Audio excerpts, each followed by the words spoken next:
नमो लोये सौहरिहन्तानं नमो लोये सौहृदानं नमो लोये सौभागिर्यानं नमो लोये सौज्यायानं नमो लोये सौत्रिकावती सावनं ओंकारमिन्दु संयुक्त नित्यं जयन्ति योगिनः कामदमोक्षदं चैव ओंकाराय नमो नमः मङ्गलं भगवान् विष्णु मङ्गलं भूतमूर्ति मङ्गलं कुञ्कुण्डारि विजेन्द्रमूर्तिमङ्गलं नमः समरिसाराय स्वानुभूत्या चकास्ते चित् स्वभावाय भवाय सर्वः विभाव निरुद्ध निराकार।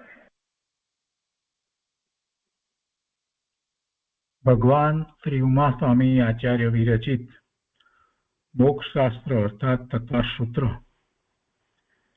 तथा पूज्यपाद स्वामी रचित तत्वसूत्र ની ટીકા સરવાર સિદ્ધિ અને બીજી ટીકાઓનું સંકલન એ સહિત આપણે તત્વસૂત્રનો સ્વાધ્યાય કરી રહ્યા છીએ. તત્વસૂત્રના સ્વાધ્યાયમાં બીજા અધિકારના 13મા સૂત્ર સુધી સ્વાધ્યાય આપણે પૂરો કર્યો છે. હવે આજે આગળ 14મું સૂત્ર લઈએ તે પહેલા 13મા અધિકાર 13મા સૂત્ર બીજા અધિકારના 13મા સૂત્ર સંબંધી સરવાર સિદ્ધિમાં એક વાત જે કહી છે એ લઈએ સેજ વધારે સ્પષ્ટતા થાય.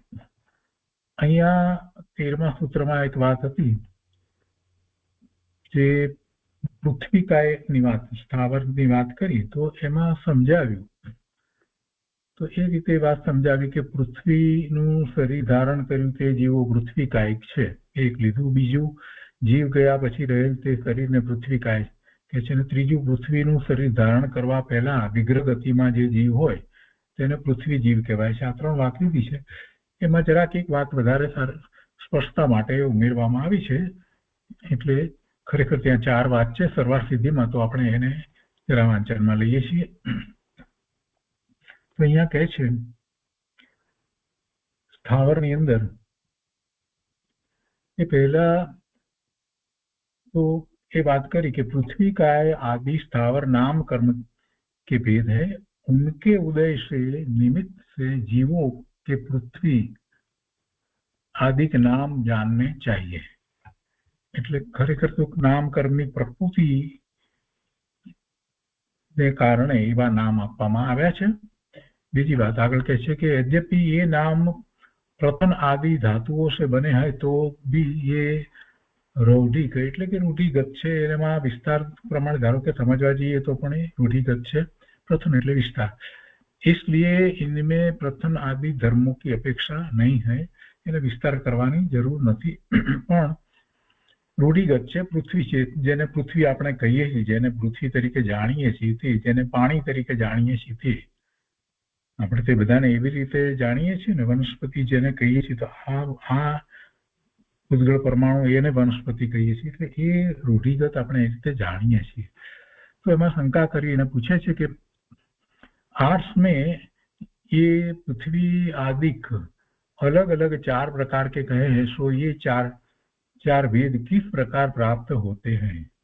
એટલે જે આચાર્ય ભગવાનોએ જે કહ્યું છે આર્ટ્સમાં એટલે ઋષિઓએ જે કહ્યું છે તે પ્રમાણે એમાં 4 ભેદ હોય अलग अलग 4 प्रकार के कहे तो શું 4 प्रकार के तो ત્યાં એ સમાધાનની અંદર વાત લખી છે.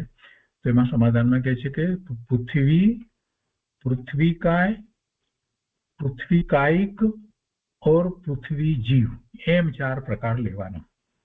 એમાં પહેલા પૃથ્વી લીધું તો પૃથ્વી એટલે સામાન્ય જેને આપણે પૃથ્વી તરીકે ઓળખીએ છીએ તે એટલે એમાં એ કહે છે કે इनमें से जो अचेतन है प्राकृतिक परिणामों से बनी है और कठिन गुण वाली है वह पृथ्वी है.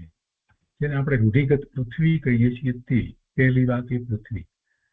હવે પૃથ્વી કાય જે છે એ જુદી વસ્તુ થઈ જાય છે કે એ જે જે પૂતગળ પરમાણુઓ જે છે એ એવા શરીર રૂપે થાય છે તો એ પૃથ્વી કાય કહેવાય છે. એટલે કહે છે કે અચેતન, અને આ પૃથ્વીની વાત કરી અને પછી કહે છે એમાં अचेतन होने से यद्यपि इसमें पृथ्वी नाम कर्म का उदय नहीं है तो भी प्रथम क्रिया से उपलक्षित होने के कारण अर्थात विस्तार आदि गुण वाली होने के कारण वह पृथ्वी कहलाती है. એમાં તો કોઈ કર્મના ઉદય વગેરે છે જ નહીં, એટલે એ તો વાત નથી રહેતી. તો એ તો પૃથ્વી જે આપણે રૂઢિગત જાણીએ છીએ તે જ છે. अथवा पृथ्वी यह सामान्य वाचिक संज्ञा है. सामान्य रीते जेने આપણે પૃથ્વી કહીએ છીએ તે જ પૃથ્વી છે. क्योंकि आगे के 3 वेदों में भी यह पाई जाती है. અને પછી એ આગળ કહે છે કે કાય કા અર્થ શરીર है. એટલે પૃથ્વી કાય જ્યારે કહ્યું તો એ એવા પૂતગળ પરમાણુ જે શરીર રૂપ પરિણમી શકે એ પૃથ્વી કાય કહેવાય. અત પૃથ્વી કાયિક જીવ, પછી પૃથ્વી કાયિક જીવ જે કહેવામાં આવ્યો તો જે જીવને એ ગતિ થઈ છે અને એને એવી કાયા છે તો એ પૃથ્વી કાયિક जीव છે. ત્યાં જીવની વાત લેવામાં આવી છે. તો પૃથ्वी का एक जीव द्वारा जो शरीर, એના દ્વારા જે શરીર છોડ દિયા જાતા હૈ એમ એટલા માટે કહ્યું કે તમે પહેલાથી કેવી રીતે નક્કી કરો કે આ પૃથ્વી કાયિક જીવ છે. એટલા માટે અહીંયા કહે છે કે જે જીવે એવું પૃથ્વી કાયિક શરીર ગ્રહણ કર્યું છે, એવી કાયા જેની થઈ છે અને પછી એ શરીર છોડી દે છે, એટલે એ પૃથ्वी काय કહેવાય છે. એટલે દ્વારા જો શરીર છોડ દિયા જાતા હૈ વહ પૃથ્વી काय કહેલાતા હૈ. એટલે અહીંયા રામજીભાઈએ એ વાત લીધી છે. પૃથ્વીનું શરીર ધારણ કર્યું તે જીવો પૃથ્વી કાય છે.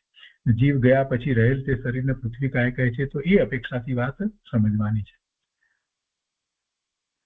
અને એ પહેલા જયારે હજી ગ્રહણ નથી કર્યું અને વિગ્રહ ગતિમાં જે છે તો એ જીવને પૃથ્વી જીવ કહેવાય છે. એ વાત અહીંયા સર્વાર્થ સિદ્ધિમાં પણ કીધી છે. जिस जीव के पृथ्वी रूप काय विद्यमान है उसे पृथ्वी कायिक कहते हैं. जीव ने पृथ्वी कायिक कहो. तात्पर्य यह है कि जीव पृथ्वी रूप शरीर के संबंध से युक्त है. जीव तो जीव જ છે, પણ એને જે શરીર જે છે જે એ વખતે એ શરીર એ પૃથ્વી જેવું શરીર છે. कारण काय योग में स्थित जीव, जिस जीव ने जब तक पृथ्वी को काय रूप से ग्रहण नहीं किया है तब तक वह पृथ्वी जीवी कहलाता है. એટલે એ શરીર એને ગ્રહણ નથી કર્યું પણ એની ગતિ તો એ રીતે થઈ છે ને, એક ગતિમાંથી બીજી ગતિમાં જાય છે તો વિગ્રહ ગતિની અંદર એને એ પૃથ્વી જીવ કહેવાય, જે પૃથ્વી કાય થવાનો છે તેને. તો એમ 4 પ્રકાર અહીંયા કહેવામાં આવ્યા. અને એ જ પ્રમાણે એ 4 પ્રકાર तो दरेकમાં 4 प्रकार समझवाना. એટલે जल कायिक में भी 4 भेद करने चाहिए. ये 5 प्रकार के प्राणी स्थावर है. હવે એના પછી એના પ્રાણ સંબંધીની વાત આવે છે.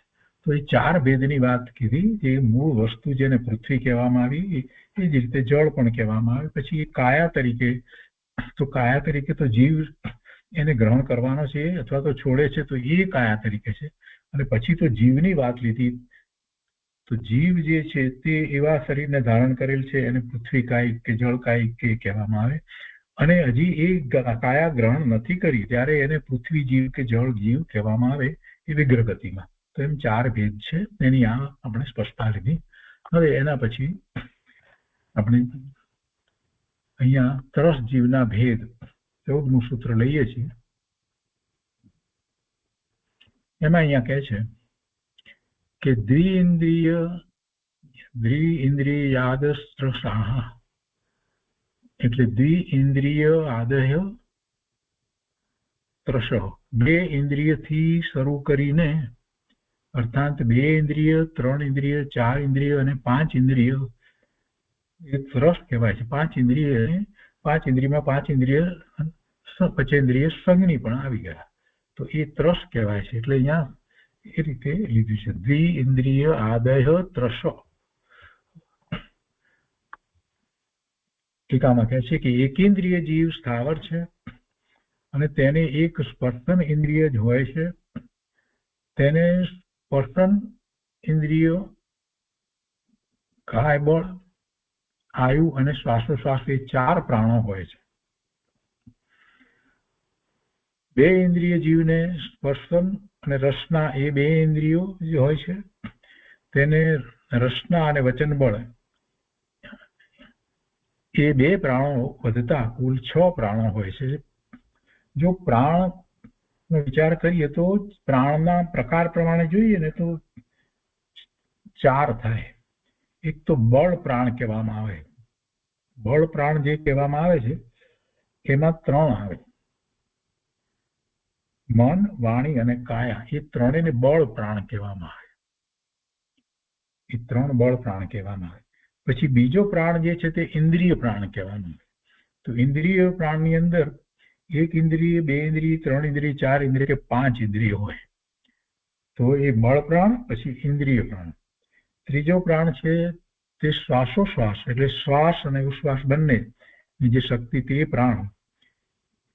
અને ચોથો જે પ્રાણ જે કહેવામાં આવે છે તે આયુષ પ્રાણ કહેવામાં આવે. તો પ્રાણ અપેક્ષાએ 4 પ્રકારના પ્રાણ કયા અને બધા પ્રાણ જેને હોય તો 5 બળ પ્રાણ પ્રમાણે 3 હોય. મન, વાણી અને કાયા એ 3 બળ પ્રાણ હોય અને 5 ઇન્દ્રિયો હોય. અચ્છા, મન આવ્યું એટલે સંજ્ઞી થઈ ગયો. 5 ઇન્દ્રિયો એટલે 8 અને શ્વાસોશ્વાસ હોય 9 અને આયુષ એટલે એમ 10 પ્રાણ હોય. સંજ્ઞી, પચેન્દ્રિય અને 10 પ્રાણ હોય. હવે એમાં આપણે એકેન્દ્રિયને લઈએ તો કેટલા પ્રાણ હોય? અહીંયા પ્રાણની વાત લીધી છે ને એટલે આપણે વાત લઈએ છીએ. તો એકેન્દ્રિયને બળ પ્રાણમાં એકેન્દ્રિય વાળા જીવ જે છે અને બળ પ્રાણની અંદર કાયા છે. એકેન્દ્રિય છે એટલે મન નથી અને વાણી નથી એટલે એક જ બળ પ્રાણ છે એટલે એ કાયા છે, શરીર છે. ઇન્દ્રિયોની અંદર એક જ ઇન્દ્રિય છે, સ્પર્શેન્દ્રિય છે એટલે 2 પ્રાણ થયા. પછી એને શ્વાસોશ્વાસ છે અને આયુષ છે એટલે એકેન્દ્રિયને 4 પ્રાણ હોય.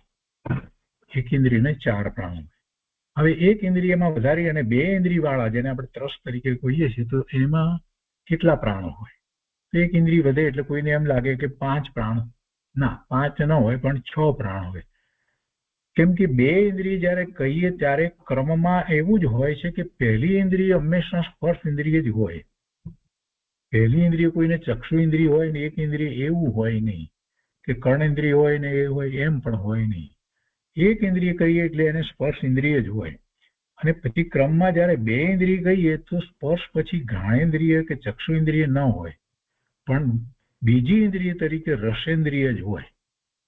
એટલે રસેન્દ્રિયની જયારે વાત આવે ત્યારે એને સાથે એને ભાષા હોય છે એટલે એ અપેક્ષાથી એને 2 પ્રાણ વધી જાય છે. જે એકેન્દ્રિયને 4 પ્રાણ કયા હતા તો જે 2 ઇન્દ્રિય વાળા જે છે એને જે બળ પ્રાણ જે કયા એમાં કાયા પણ છે અને વાણી પણ છે એટલે એને ભાષા હોય છે એટલે એમાં 2 થઈ જાય. અને પછી ઇન્દ્રિય અપેક્ષાએ બીજા 2 એટલે 4 ને આયુષ્ય અને શ્વાસોશ્વાસ એટલે 6 પ્રાણ હોય. એટલે એક ઇન્દ્રિયને 4 હોય પણ 2 ઇન્દ્રિયને 6 પ્રાણ હોય. પછી એક પ્રાણ વધતા જાય એટલે એક ઇન્દ્રિય વધતી જાય એ પ્રમાણે પછી લઈએ એટલે 3 ઇન્દ્રિય જે હોય એને 7 પ્રાણ હોય. 4 ઇન્દ્રિય વાળાને 8 પ્રાણ હોય. પચેન્દ્રિયને 9 પ્રાણ હોય અને સંજ્ઞી પચેન્દ્રિયને 10 પ્રાણ હોય. પછી સહેલું છે. તો એ વાત અહીંયા લીધી છે કે 2 ઇન્દ્રિય જીવને સ્પર્શન તથા રસના એ 2 ઇન્દ્રિયો જ હોય છે. 2 ઇન્દ્રિયને આ 2 ઇન્દ્રિય હોય અને બાકી બે ઇન્દ્રિય જે લેવામાં આવી, રસના ઇન્દ્રિય લેવામાં આવી એટલે એમાં પેલા બળની અંદર કાયા અને વાણી 2 આવી ગયા. મન, વાણી ને કાયામાંથી 2 આવી જાય છે એટલે એને 6 થઈ જાય. એટલે તેને રસના અને વચન બળ એ 2 પ્રાણો વધતા કુલ 6 પ્રાણો હોય છે. એક ઇન્દ્રિયને 4 છે, 2 ઇન્દ્રિયને 6 છે. 3 ઇન્દ્રિય જીવને પછી સ્પર્શ, રસ અને ઘ્રાણ સૂંઘવું શકે, નાક એ 3 ઇન્દ્રિયો જ હોય છે એટલે તેને ઘ્રાણ ઇન્દ્રિય વધતા કુલ 7 પ્રાણ થયા. 4 ઇન્દ્રિય જીવને સ્પર્શન, રસના, ઘ્રાણ અને ચક્ષુ એ 4 ઇન્દ્રિયો હોય છે તેને ચક્ષુ ઇન્દ્રિય વધતા કુલ 8 પ્રાણ થયા. અને પચેન્દ્રિયને કાન વધ્યા એટલે 9 થયા. પણ એ જ ક્રમમાં હોય.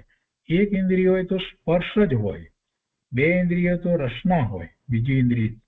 3 ઇન્દ્રિય હોય તો ઘ્રાણેન્દ્રિય એટલે નાકથી સૂંઘી શકવાની શક્તિ, અને 4 ઇન્દ્રિય હોય તો ચક્ષુ હોય, અને 5 ઇન્દ્રિય હોય તો જ એને કાન હોય.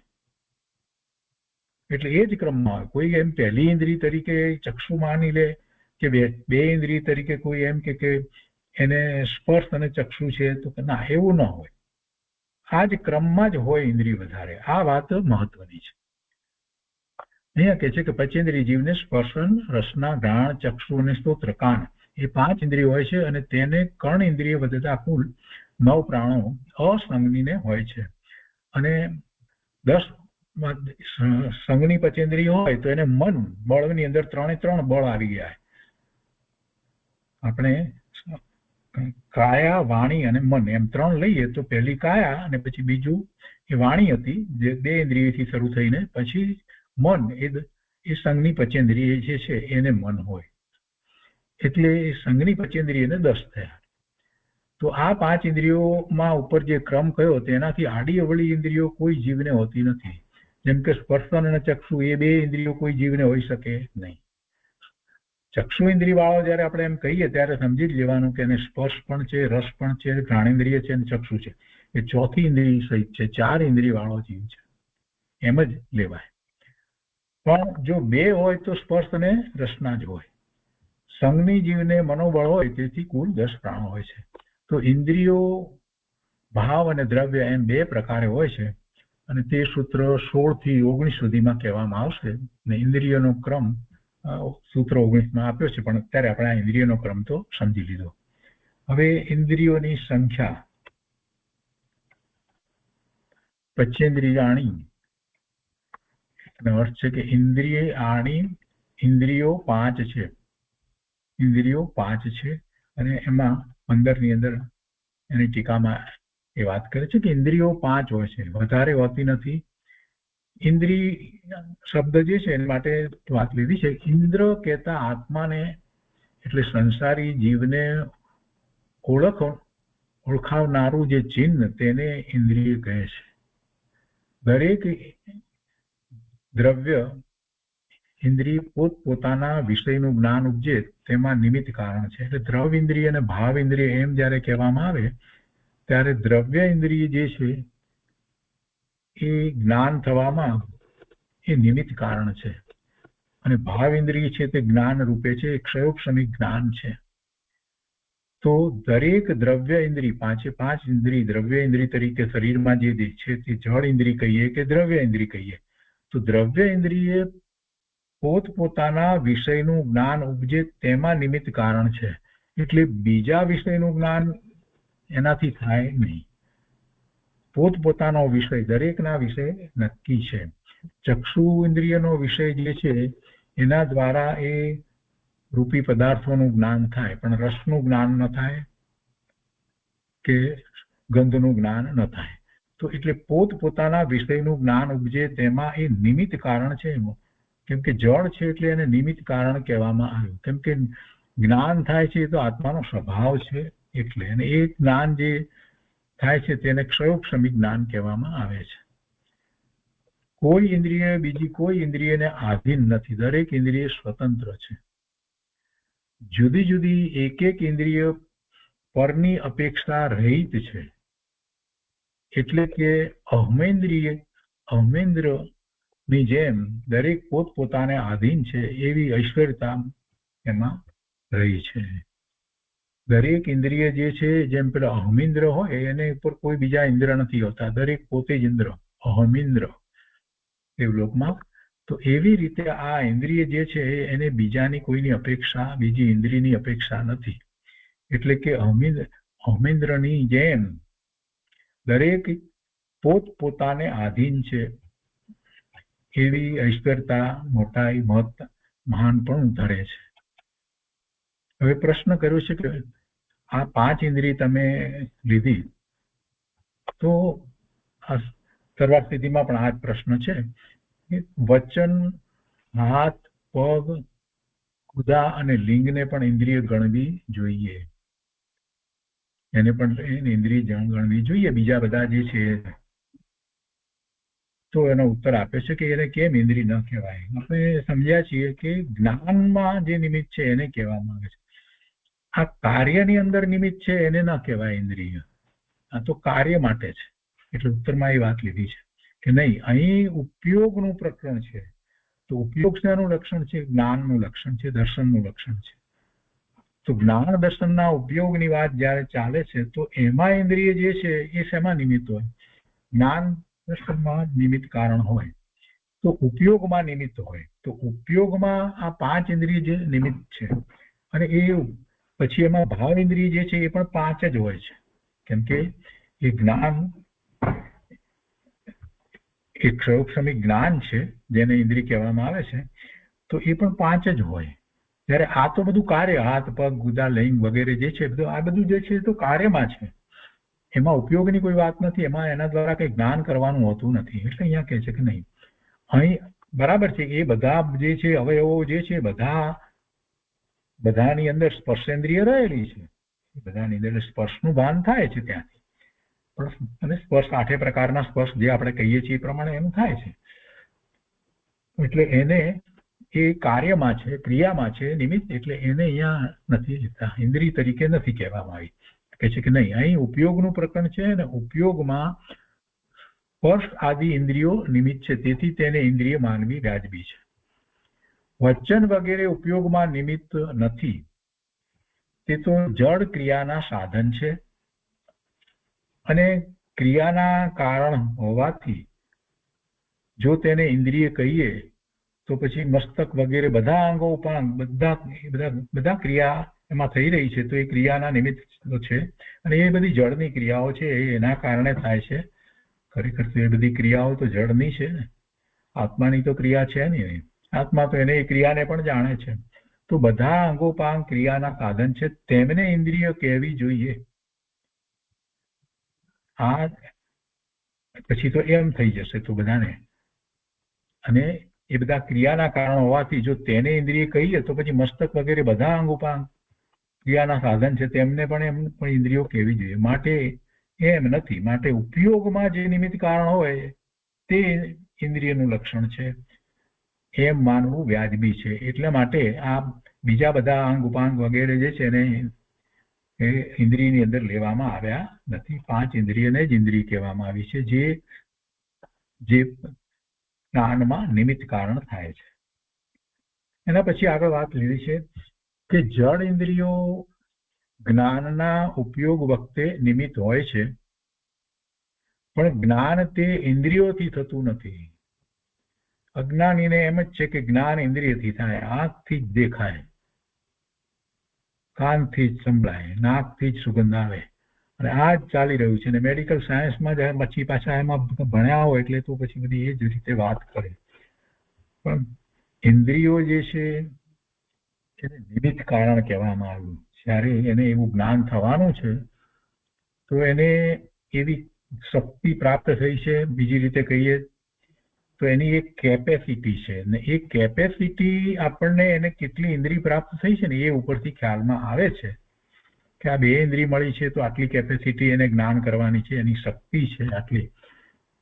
અથવા તો એમ કહીએ કે એને જ્ઞાનનો ઉઘાડ કેટલો છે આપણને ખ્યાલ આવે કે 2 ઇન્દ્રિય છે તો આટલો હશે, 3 ઇન્દ્રિય છે તો આટલો, 5 ઇન્દ્રિયો છે તો આટલો એને જ્ઞાનનો ઉઘાડ હોઈ શકે. એ બધું આપણને એનો ખ્યાલ આવે છે ઇન્દ્રિયો દ્વારા. અને એ ઇન્દ્રિય આપણે જે જડ ઇન્દ્રિય જે છે એ આપણને ખ્યાલમાં આવે છે, એ ઇન્દ્રિય જ્ઞાનનો વિષય છે એટલે કે ખ્યાલમાં આવે છે. પણ જે એ ઇન્દ્રિય સાથે જોડાનારું જ્ઞાન જે છે એનો તો આપણને ખ્યાલ પણ આવતો નથી. એને તો આપણે લક્ષમાં લેતા પણ નથી કે મને આ આંખ દ્વારા દેખાય છે તો શું, તો આપણે એમ જ માનીએ કે આંખથી જ દેખાય છે. વસ્તુ સ્વરૂપ એવું નથી. સંભળાય છે તો કાનથી સંભળાય છે આપણે એમ જ માનીએ છીએ, વસ્તુ સ્વરૂપ એવું નથી.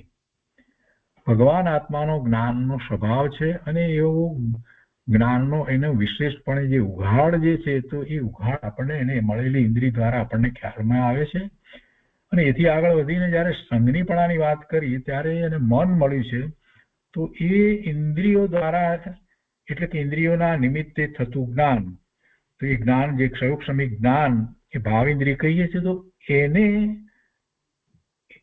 એને સમજવા માટે અને એના અર્થ કરવા માટે જે મન કહેવામાં આવ્યું છે, એ પણ મન પણ દ્રવ્ય મન હોય છે અને ભાવ મન હોય છે.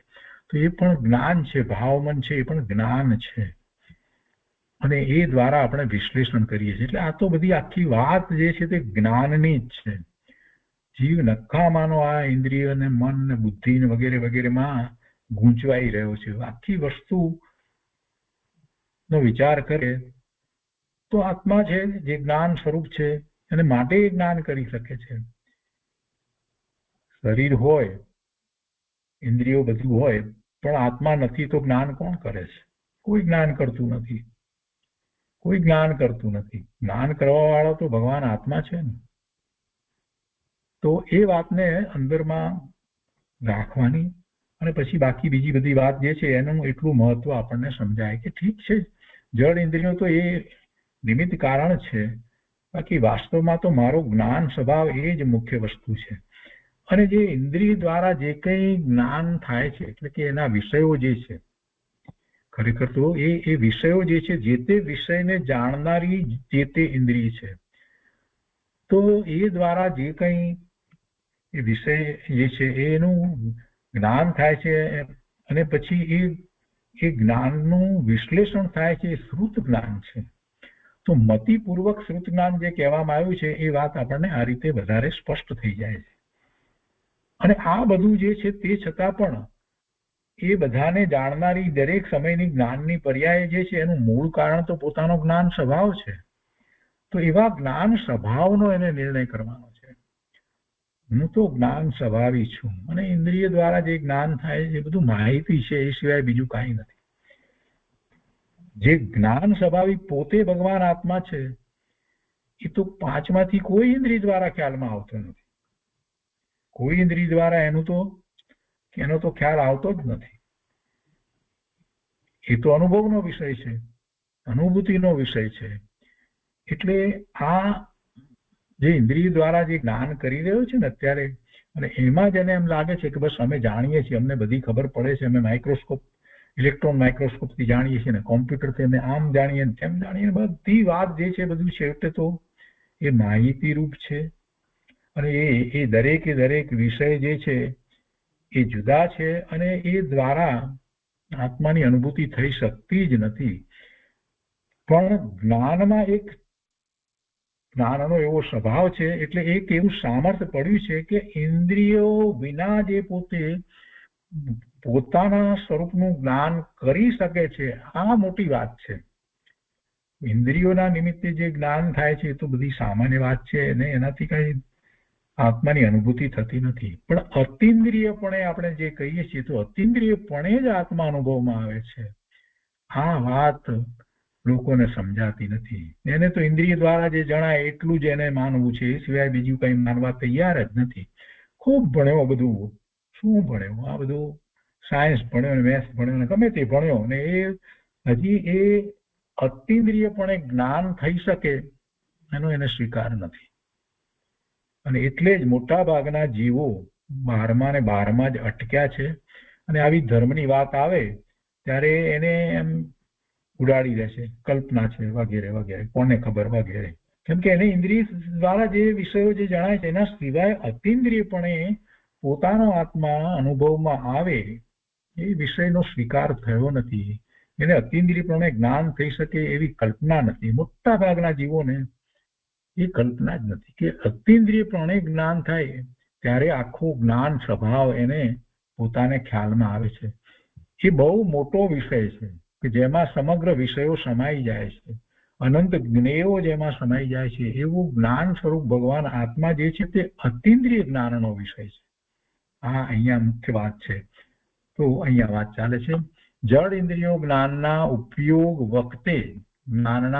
વખતે નિમિત્ત હોય છે. એ કઈ જ્ઞાન કરતી નથી, પણ ભાવ ઇન્દ્રિય જે છે તે ક્ષયોપશમી જ્ઞાન છે. ક્ષયોપશમી જ્ઞાનની પર્યાય છે, તે વખતે થયેલું જ્ઞાન છે. પણ જ્ઞાન તે ઇન્દ્રિયોથી થતું નથી. જ્ઞાન આત્મા પોતે પોતાથી કરે છે.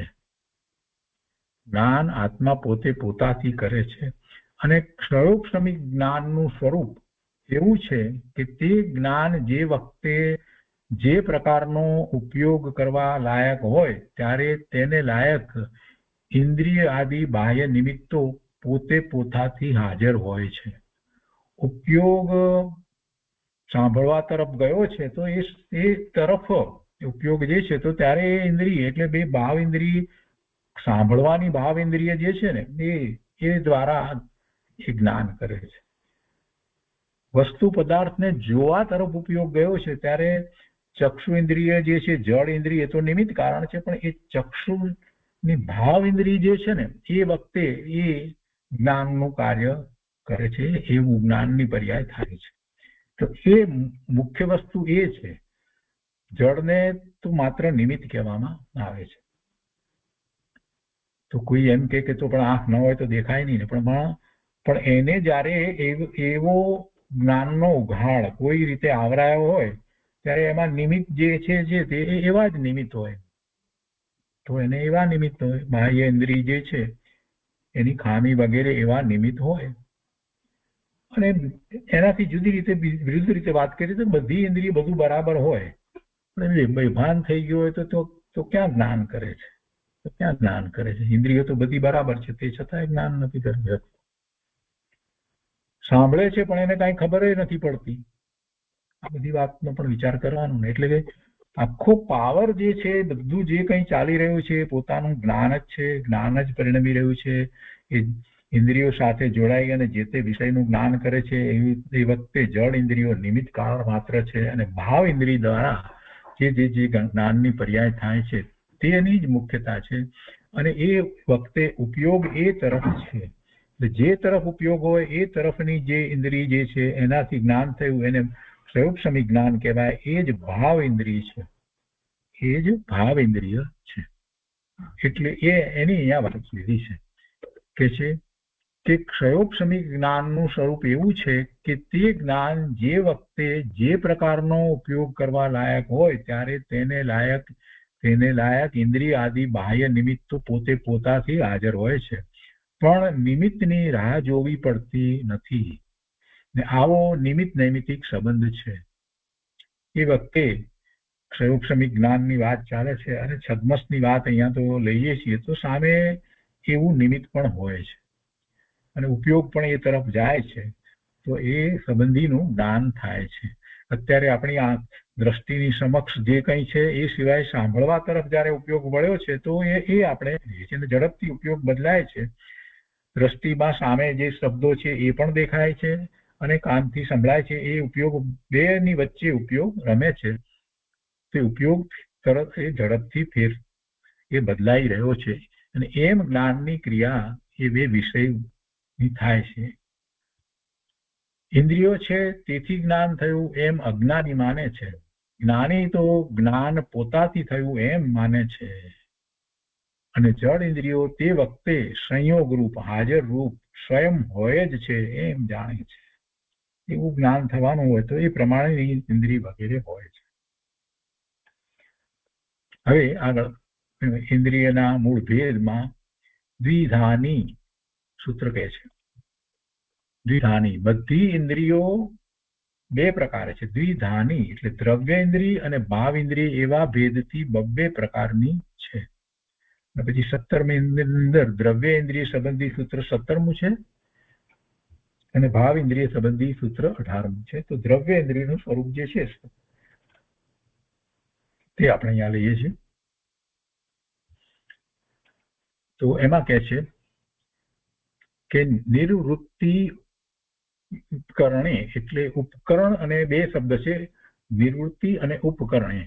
એની સંધિ કરી છે એટલે કે નિવૃત્ત્યુપકરણે દ્રવ્યેન્દ્રિયમ એટલે નિવૃત્તિ અને ઉપકરણ. દ્રવ્યેન્દ્રિય કહે છે. દ્રવ્યેન્દ્રિયના બે ભાગ, એક નિવૃત્તિ, આ નિવૃત્તિ નથી, આ નિર્વૃત્તિ છે. નિર્વૃત્તિ જે પૂરું થવામાં આવે છે તે નિર્વૃત્તિ કહેવાય છે. નિવૃત્તિ નથી, જ્યાંથી અલગ થઈ જવું એ વાત નથી. આ શબ્દમાં નિર્વૃત્તિ શબ્દ છે એટલે ત્યાં જરા ધ્યાન રાખવાનું. એમને આગળ ચાલી જવું નહીં. શબ્દ દરેક શબ્દને બરાબર સમજવું. અહીંયા નિર્વૃત્તિ અને ઉપકરણ ને દ્રવ્યેન્દ્રિય કહે છે. એટલે દ્રવ્યેન્દ્રિયના બે ભાગ, નિર્વૃત્તિ અને ઉપકરણ. દ્રવ્યેન્દ્રિયના બે ભાગ છે, નિર્વૃત્તિ અને ઉપકરણ. તો નિર્વૃત્તિમાં કહે છે કે નિર્વૃત્તિ પૂદગલ વિપાકી નામ કર્મના ઉદયથી પ્રતિનિયત સ્થાનમાં થતી ઇન્દ્રિય રૂપ પૂદગલની રચના વિશેષને બાહ્ય નિર્વૃત્તિ કહે છે. નિર્વૃત્તિ પણ બે પ્રકારે હોય. નિર્વૃત્તિ બે પ્રકારે હોય. એક તો જે જળ છે તે, એક જળ છે તે, અને બીજી જે છે તે આત્માની છે તે. તો અહીંયા પહેલી જળની વાત કરી. જળ છે એટલે પૂદગળ પરમાણુનો સ્કંધ હોય, અને એ એવો પૂદગળ પરમાણુની એવી રચના એને પ્રાપ્ત થાય, એમાં એને એ નામકર્મની પ્રકૃતિ જે છે એનો ઉદય હોય, એટલે એવી રચના એને પ્રાપ્ત થાય, ઇન્દ્રિય રૂપે રચના પ્રાપ્ત થવી, એ નિર્વૃત્તિ. તો પૂદગળ વિપાકી આપણે કહીએ છીએ ને, કર્મને જીવ વિપાકી અને પૂદગળ વિપાકી, કે જેનો વિપાક પૂદગળ તરીકે આવે અને જેનો વિપાક જીવમાં આવે. તો બે રીતે વાત લઈએ છીએ.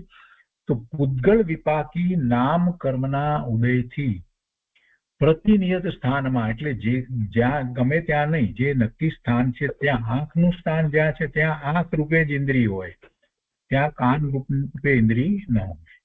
એટલે પ્રતિનિયત સ્થાનમાં થતી ઇન્દ્રિય રૂપ પૂદગળની રચના, આંખના સ્થાને નાકના સ્થાને નાક, કાનના સ્થાને કાન, એ બધી પૂદગળની રચના વિશેષને, બધી જુદી જુદી જાતની રચના છે, એને બાહ્ય નિર્વૃત્તિ કહે છે. એ બાહ્ય નિર્વૃત્તિ છે. અને ઉત્સેદ અંગુલના અસંખ્યાતમાં ભાગ પ્રમાણે થતા આત્માના જે વિશુદ્ધ પ્રદેશ, તેને અભ્યંતર નિર્વૃત્તિ કહે છે. એમ નિર્વૃત્તિના બે ભેદ છે. આ અભ્યંતર નિર્વૃત્તિ જે છે તે આત્મા છે, જે આત્માના પ્રદેશ છે. આત્માના કેટલાક એવા પ્રદેશ છે, તો એમાં કહે છે કે ઉત્સેદ અંગુલના, એટલે શ્રેષ્ઠ, ઉત્સેદ કરતા સર્વશ્રેષ્ઠ અંગુલ નામ, જે મોટામાં મોટો અંગુલ કહેવામાં આવે, તો એનો અસંખ્યાતમો ભાગ, કોનો અંગુલ લેવો, એટલા માટે ઉત્સેદ અંગુલ કહી દીધું. કે આવો પ્રશ્ન કોઈને થાય કે ભાઈ અંગુલ કોનો લેવો, આંગળી કોની લેવી, મારી આંગળી લેવી તો આટલી થાય, બીજા મોટા કોઈની આંગળી લઈએ તો મોટી થાય, કોની આંગળી ગણવી. એટલે અહીંયા ઉત્સેદ શબ્દ મૂક્યો, એટલે શ્રેષ્ઠ મોટામાં મોટી આંગળી જે છે એના ઉત્સેદ અંગુલના અસંખ્યાતમાં ભાગ પ્રમાણે, એનો અસંખ્યાતનો ભાગ પ્રમાણે, આ તો એ માપ આપ્યું, એ પ્રમાણે થતા આત્માના જે વિશુદ્ધ પ્રદેશ, એટલે લેવા છે તો આત્માના પ્રદેશ, પણ કેટલા પ્રદેશ કેવી પ્રમાણે લેવા એ માટે આ માપ આપ્યું. ઉત્સેદ અંગુલના અસંખ્યાતમાં ભાગ પ્રમાણે થતા આત્માના જે વિશુદ્ધ પ્રદેશ, તેને અભ્યંતર નિર્વૃત્તિ કહે છે. એમ નિર્વૃત્તિના બે ભેદ છે. અહીંયા આ નિવૃત્તિ કહ્યું છે ને, એમાં એ રેફ રહી ગઈ છે, એટલે અહીંયા નિર્વૃત્તિ એમ જ વાંચવાનું છે, અભ્યંતર નિવૃત્તિ નહીં. અહીંયા પણ રેફ અહીંયા રહી ગઈ છે પ્રિન્ટિંગમાં, કેમ કે શબ્દ તો નિવૃત્તિ છે, એટલે એટલું સુધારીને વાંચવું. વિશુદ્ધ પ્રદેશ તેને અભ્યંતર નિર્વૃત્તિ કહે છે, નિવૃત્તિ નથી. એમ નિર્વૃત્તિના બે ભેદ છે. અહીંયા રેફ અહીંયા પ્રિન્ટિંગમાં રહી ગઈ છે, પ્રિન્ટિંગ મિસ્ટેક છે. પછી 44મા સૂત્રની ટીકામાં વિશેષ વાત આવે છે, અત્યારે આપણે એ નથી જતા. અહીંયા કહે છે કે જે આત્મપ્રદેશો, જો અહીંયા પૂદગળની વાત નથી, આત્મપ્રદેશો, જે આત્મપ્રદેશો નેત્ર આદિ ઇન્દ્રિય આકારે થાય છે તે અભ્યંતર નિર્વૃત્તિ છે. એટલે અભ્યંતર નિર્વૃત્તિ જે છે તે જે બાહ્યમાં જે નિર્વૃત્તિ કઈ, પૂદગળની જે નિર્વૃત્તિ કઈ બાહ્ય નિર્વૃત્તિ, તો એના એ પ્રમાણે એવા આકારે થાય છે આત્મપ્રદેશો. માટે અહીંયા કહે છે કે જે આત્મપ્રદેશો નેત્ર આદિ ઇન્દ્રિય આકારે થાય છે તે અભ્યંતર નિર્વૃત્તિ છે. અને તે જ આત્મપ્રદેશે નેત્ર આદિ આકારે જે પૂતગળ સમૂહ રહે છે તે બાહ્ય નિવૃત્તિ છે. બે વાત લીધી ને, પૂતગળની જે રચના જે છે તે, અને ત્યાં જ જે આત્મપ્રદેશો જે આકારે જે રહ્યા છે, તો એને બે વસ્તુ લીધી, એટલે બાહ્ય નિવૃત્તિ અને અભ્યંતર નિવૃત્તિ. તો અભ્યંતર નિવૃત્તિ જે છે તે આત્માના પ્રદેશો છે, અને એ ત્યાં જે આકારે જે ઇન્દ્રિય છે તે આકારે રહ્યા છે. જે આત્મપ્રદેશો નેત્ર આદિ એટલે બધી ઇન્દ્રિય માટે એ જ રીતે સમજવાની. નેત્ર આદિ ઇન્દ્રિય આકારે થાય છે તે અભ્યંતર નિવૃત્તિ છે, અને તે જ આત્મપ્રદેશે ત્યાં નેત્ર આદિ આકારે જે પૂતગળ સમૂહ રહે છે તે બાહ્ય નિવૃત્તિ છે. કર્ણેન્દ્રિયના તથા નેત્રેન્દ્રિયના આત્મપ્રદેશો અનુક્રમે જવની નળી તથા મસૂરના આકારે હોય છે. અનુક્રમે લીધું છે.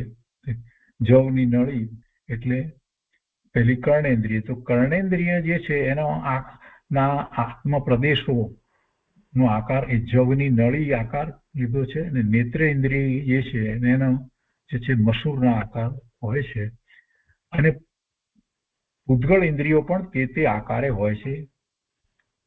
હવે એના પછી બાહ્ય આ ઇન્દ્રિય જે લેવામાં આવી જે છે એ બાહ્ય નિવૃત્તિની વાત કરી છે, અને એની ઉપર જે બહાર આપણને દેખાય છે એને તો ઉપકરણ કહેવાય.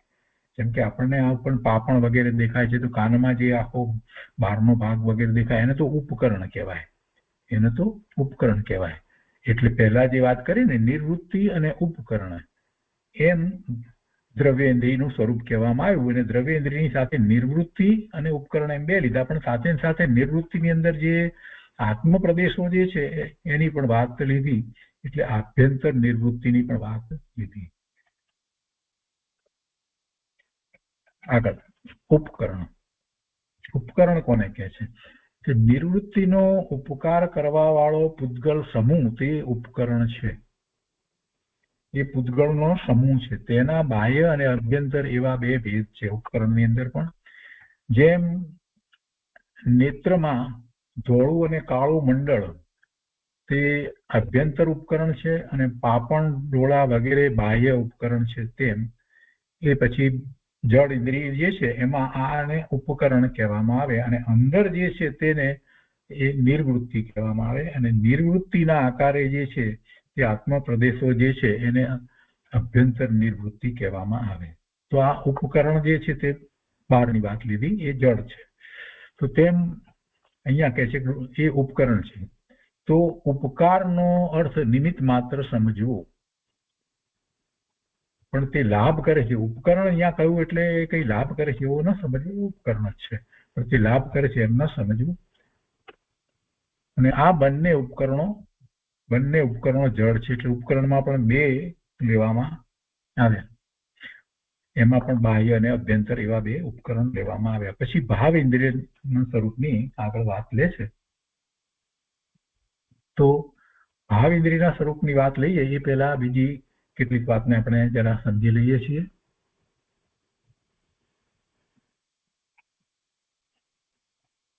એક વાત સૌથી પહેલા તો આપણે અગાઉ જે વાત કરી એમાં પહેલી વાત આપણે એ સમજી લેવાની છે કે કેટલાકને હજી કદાચ પ્રશ્ન થાય એટલા માટે ફરીથી, કે આપણે એ પર્યાપ્તિની વાત લઈએ છીએ અને પ્રાણની વાત લઈએ છીએ. તો પ્રાણમાં અને પર્યાપ્તિમાં ફેર.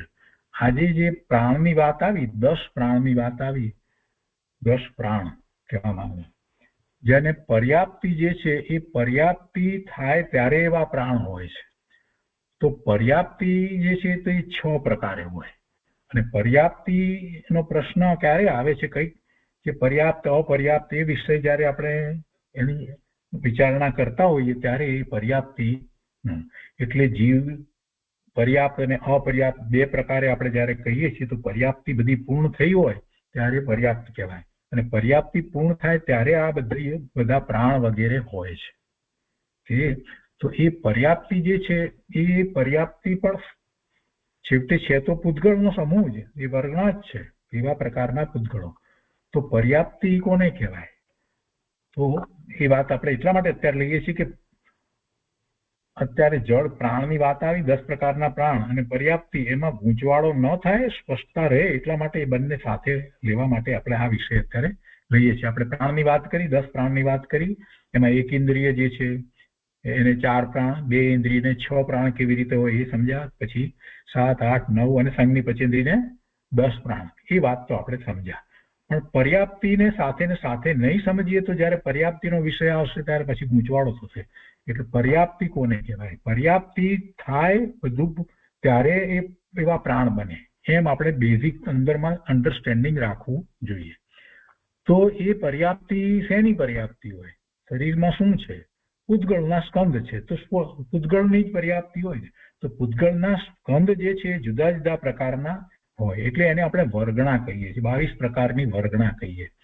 જેમ કે કર્મરૂપ થવાની શક્તિવાળા જે પૂતગળ પરમાણુ જે છે એના સ્કંદને જે કાર્મણ્ય વર્ગણા કહેવામાં આવે છે. એવી રીતે મન થવાની શક્તિવાળા જે છે એને મનોવર્ગણા કહેવામાં આવે. એવા પ્રકારે એ પૂતગળ પરમાણુના સ્કંદ હોય, તો એને એ વર્ગણા જે કહીએ છીએ, તો એવી વર્ગણા એના સમૂહ જે છે, તો એવી વર્ગણાઓની વાત લીધી છે અહીંયા. તો પર્યાપ્તિ કોને કહે છે? તો કે છે કે આહાર વર્ગણા, ભાષા વર્ગણા, એટલે એવા પ્રકારના પૂતગળ પરમાણુના સ્કંદ જે આહાર તરીકે, જે ભાષા તરીકે થઈ શકે. જેવી રીતે જે મનોવર્ગણા મન તરીકે, એટલે એવા તો કે આહાર વર્ગણા, ભાષા વર્ગણા અને મનોવર્ગણાના પરમાણુઓને શરીર ઇન્દ્રિય આદિ રૂપ પરિણમાવવાની શક્તિની પૂર્ણતાને પર્યાપ્તિ કહે છે. આવી શક્તિ તો જીવની છે, પણ આવી રીતે એ પરિણમે છે ત્યારે ત્યાં જીવને આ બધું પ્રાપ્ત થાય છે. જીવ તો ત્યાં આવી ગયો, એક ગતિમાંથી બીજી ગતિમાં જ્યાં એને જન્મ લેવાનો છે, ઉપજવાનું છે, ત્યાં એ આવ્યો.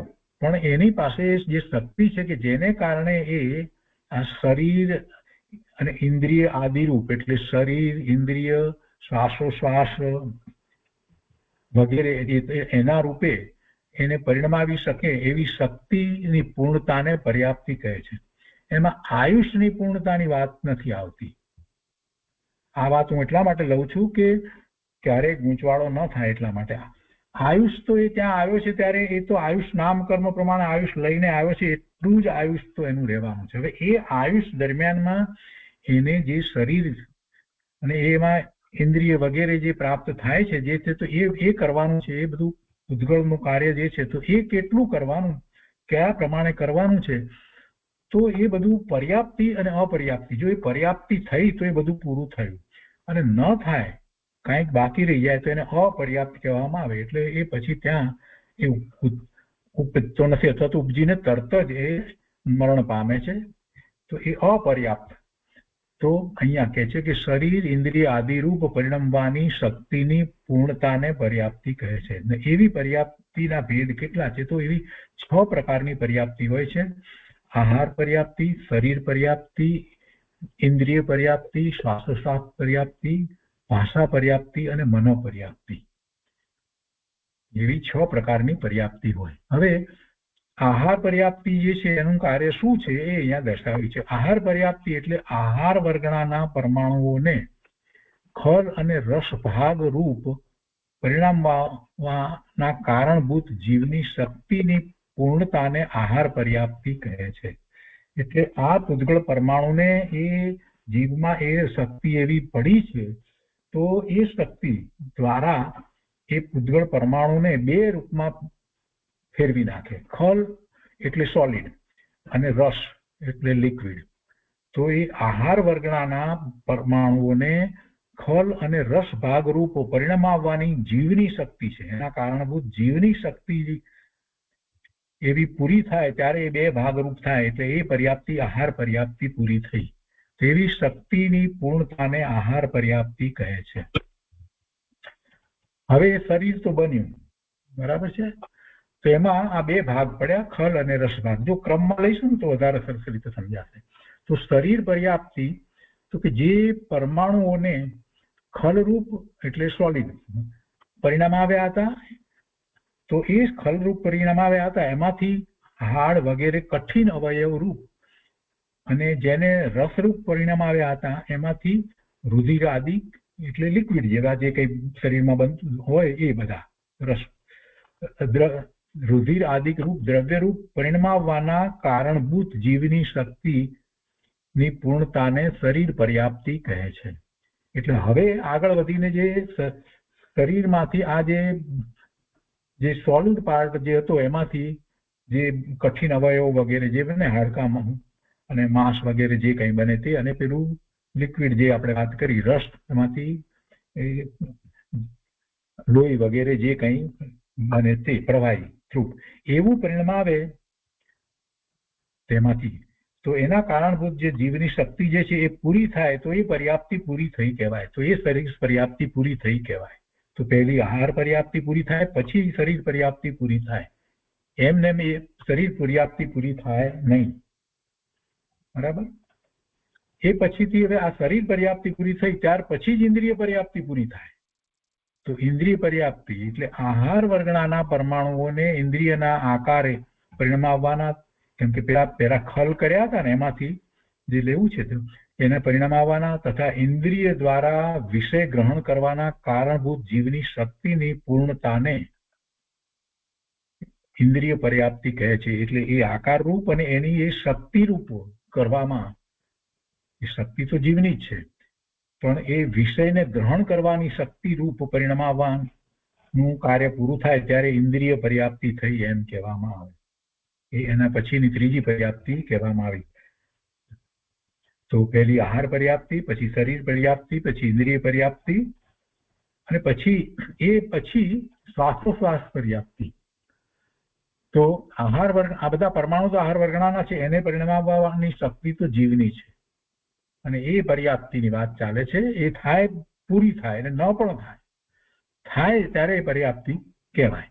તો કે છે કે આહાર વર્ગણાના પરમાણુઓને શ્વાસોશ્વાસ રૂપ પરિણમાવવાના કારણભૂત જીવની શક્તિની પૂર્ણતાને શ્વાસોશ્વાસ પર્યાપ્તિ કહે છે. પછી ભાષા પર્યાપ્તિ. ભાષા વર્ગણાના પરમાણુઓને વચન રૂપ પરિણમાવવાના કારણભૂત જીવની શક્તિની પૂર્ણતાને ભાષા પર્યાપ્તિ કહે છે. હવે ભાષા પર્યાપ્તિ કોને હોય? એક ઇન્દ્રિયને ભાષા પર્યાપ્તિ ભાષા હોતી નથી. કેમ કે બે ઇન્દ્રિય કહ્યું ત્યારે રસ અને ભાષા બે વાણી આવે છે ને, તો એક ઇન્દ્રિયને તો કેટલી પર્યાપ્તિ થાય? આ ભાષા પર્યાપ્તિ ને મન પર્યાપ્તિ એ હોય નહીં. તો એને તો ચાર પર્યાપ્તિ પૂરી થાય. એક ઇન્દ્રિયને તો એને ચાર પર્યાપ્તિ પૂરી થાય. બે ઇન્દ્રિય જે છે એને પછી ભાષા પર્યાપ્તિ પૂરી થાય. એટલે ભાષા વર્ગણાના પરમાણુઓને વચન રૂપ પરિણામવાના કારણભૂત જીવની શક્તિની પૂર્ણતાને ભાષા પર્યાપ્તિ કહે છે. એ થાય ત્યારે બે ઇન્દ્રિય બરાબર એની થઈ કહેવાય ભાષા પર્યાપ્તિ. અને પછી આટલી થઈ છે એ પાંચ પર્યાપ્તિ થઈ. આહાર, શરીર, ઇન્દ્રિય એ થયું. એના પછીથી એને શ્વાસોશ્વાસ આટલું થયું ત્યાં સુધી એક ઇન્દ્રિય. પછી જે ભાષા પર્યાપ્તિ થઈ એટલે એ બે ઇન્દ્રિયને પણ હોય, ત્રણ ઇન્દ્રિયને પણ હોય, ચાર ઇન્દ્રિયને પણ હોય, પાંચ ઇન્દ્રિયને પણ હોય. પણ સંજ્ઞીને મનો પર્યાપ્તિ હોય ત્યારે મનો પર્યાપ્તિ હોય. જો એ સંજ્ઞી પચેન્દ્રિય થવાના છે તો એ છઠ્ઠી પર્યાપ્તિ એને જ હોય. તો કે છે અહીંયા કે મનોવર્ગણાના પરમાણુઓને હૃદય સ્થાનમાં દ્રવ્ય મન આપણે જે વાત કરતા હતા એ 8 પાંખડીના કમળના આકાર એ ઊંધા કમળના આકાર રૂપે દ્રવ્ય મન સૂક્ષ્મ મન રૂપ પરિણમાવવાને તથા તેમની દ્વારા યથાવત જોઈએ તેવી રીતે વિચાર કરવાના કારણભૂત જીવની શક્તિની પૂર્ણતાને મનો પર્યાપ્તિ કહે છે. આવી પર્યાપ્તિ જીવની પૂરી થાય ત્યારે એ સંઘની પચેન્દ્રિય થાય. એટલે 6 પ્રકારે 6 ની પર્યાપ્તિ થાય ત્યારે એ થાય. તો એકેન્દ્રિય જીવને કેટલી પર્યાપ્તિ? હવે આપણને આના ઉપરથી સમજાશે કે એકેન્દ્રિય જીવોને ભાષા પર્યાપ્તિ અને મનો પર્યાપ્તિ હોતી નથી. તો એ સિવાયની બાકીની 4 પર્યાપ્તિ હોય છે. પછી 2 ઇન્દ્રિય, દ્વિઇન્દ્રિય, ત્રિઇન્દ્રિય, ચતુઇન્દ્રિય અને અસંગની પચેન્દ્રિય જીવોને એ બધાને મનો પર્યાપ્તિ સિવાય બાકીની 5 પર્યાપ્તિ હોય છે. જ્યારે આપણે પ્રાણની વાત કરતા હતા ત્યારે જુદી રીતે વાત કરતા હતા. એક ઇન્દ્રિય વધતી જાય એટલે એ પ્રમાણે એને એટલા પ્રાણ વધતા જાય એમ વાત હતી. અને અહીંયા પર્યાપ્તિની વાત આવે છે ત્યારે આ જુદી વાત છે. એટલા માટે જ આ વિષય આપણે અત્યારે લીધો, કેમ કે આપણો વિષય તો પ્રાણનો હતો, દ્રવ્ય પ્રાણની વાત આવી ગઈ અને કેટલા પ્રાણ એની વાત આવી, એટલે આ સાથે પર્યાપ્તિની વાત લીધી. સંઘની પચેન્દ્રિય જીવોને 6 પર્યાપ્તિ હોય છે અને એ સિવાય પર્યાપ્તિઓને પૂર્ણ થવાનો કાળ અંતર્મુહૂર્ત છે, તથા એક પર્યાપ્તિનો કાળ પણ અંતર્મુહૂર્ત છે અને સર્વ પર્યાપ્તિનો કાળ મળીને પણ અંતર્મુહૂર્ત છે, કેમ કે અંતર્મુહૂર્તનો અર્થ જ એવો થાય છે એટલે. અને પહેલેથી બીજી સુધીનો તથા બીજીથી ત્રીજી સુધીનો એવી રીતે છઠ્ઠી પર્યાપ્તિ સુધીનો કાળ ક્રમથી મોટા અંતર્મુહૂર્ત છે. અંતર્મુહૂર્ત મોટા અંતર્મુહૂર્ત છે, પણ છેવટે તો અંતર્મુહૂર્તમાં જ બધું પતી જાય છે. પોતપોતાને યોગ્ય પર્યાપ્તિઓનો પ્રારંભ તો એકદમ થાય છે, પરંતુ પૂર્ણતા ક્રમથી થાય છે. જ્યાં સુધી કોઈ પણ જીવની શરીર પર્યાપ્તિ પૂર્ણ તો થઈ ન હોય પણ નિયમથી પૂર્ણ થવા વાળી હોય, પૂર્ણ થવી ન હોય પણ પૂર્ણ થવા વાળી હોય, ત્યાં સુધી તે જીવને નિવૃત્ત પર્યાપ્તક કહે છે. એટલે થવાની છે એટલે નિવૃત્ત પર્યાપ્તક કહે છે. થવાની છે ને ન થવાની હોય તો અપર્યાપ્ત કહેવાય, અને નિવૃત્ત પર્યાપ્ત થઈ નથી પણ થવાની છે તો નિવૃત્ત પર્યાપ્તક કહે છે. અને જેની શરીર પર્યાપ્તિ પૂર્ણ થઈ ગઈ હોય તેને પર્યાપ્તક કહે છે. શરીર પર્યાપ્તિની વાતમાં નિવૃત્ત પર્યાપ્તક અને પર્યાપ્તક. અને જેની એક પણ પર્યાપ્તિ પૂર્ણ થઈ ન હોય તથા શ્વાસના 18મા ભાગમાં જ મરણ થવા વાળું હોય તેને લબ્ધ પર્યાપ્તક કહે છે. આ લબ્ધ પર્યાપ્તક નિયોજના જીવો છે એ લબ્ધ પર્યાપ્તક કહેવામાં આવે છે. પછી તો નામકર્મની વાત છે. અપર્યાપ્તિ નામકર્મની પ્રકૃતિ છે, એટલે આ પર્યાપ્તિને પણ સમજી લેવાની જરૂર હતી અને એ આગળ વાત આવશે. સર્વાસિદ્ધિની અંદર એ વાત લીધી છે, એટલે પ્રાણ અને પર્યાપ્તિ બંનેમાં જે ફેર છે એ આજે આપણે લીધો છે. તો આપણે અહીંયા આ સક્કરમા સૂત્ર સુધી સ્વાધ્યાય કર્યો છે અને ભાવેન્દ્રિયનું સ્વરૂપ જે છે તે 18 થી આગળ વાત આવશે. અને આ જે પર્યાપ્તિની વાત લીધી એમાં પ્રાણની જે વાત આવી હતી એના કારણે આપણે એ વાતને વધારે સ્પષ્ટ કરી છે, કેમ કે ઇન્દ્રિય વગેરેની જે વાત આવી તો એ 5 ઇન્દ્રિયો જે છે એની પણ વાત આવી, અને એ પ્રાણ છે પંચેન્દ્રિય જીવને કેટલી છે, 3 ઇન્દ્રિયને 2 ઇન્દ્રિયને, આ બધી વાત આપણે સારી રીતે સમજાય, બધું સહેલું હતું. તો આજનો સ્વાધ્યાય આપણે અહીંયા દ્રવ્યેન્દ્રિયનું સ્વરૂપ જે કહેવામાં આવ્યું, નિવૃત્તિ ની વાત કહેવામાં આવી. દ્રવ્યેન્દ્રિયમાં બાહ્ય નિવૃત્તિ અને અભ્યંતર નિવૃત્તિની જે વાત કરવામાં આવી એ આત્મપ્રદેશ હતા. અને એના પછી ઉપકરણની વાત કરવામાં આવી ઇન્દ્રિયને માટે થઈને, તો ઉપકરણમાં પણ 2 પ્રકારના કહેવામાં આવે. તો ત્યાં સુધી આજે સ્વાધ્યાય રાખીએ છીએ. ફરીથી આવતી વખતે એનું પુનરાવર્તન કરી અને પછી આપણે 18મા સૂત્રનો સ્વાધ્યાય લઈશું અને સર્વાસિદ્ધિમાંથી પણ કેટલીક વાતને લઈશું.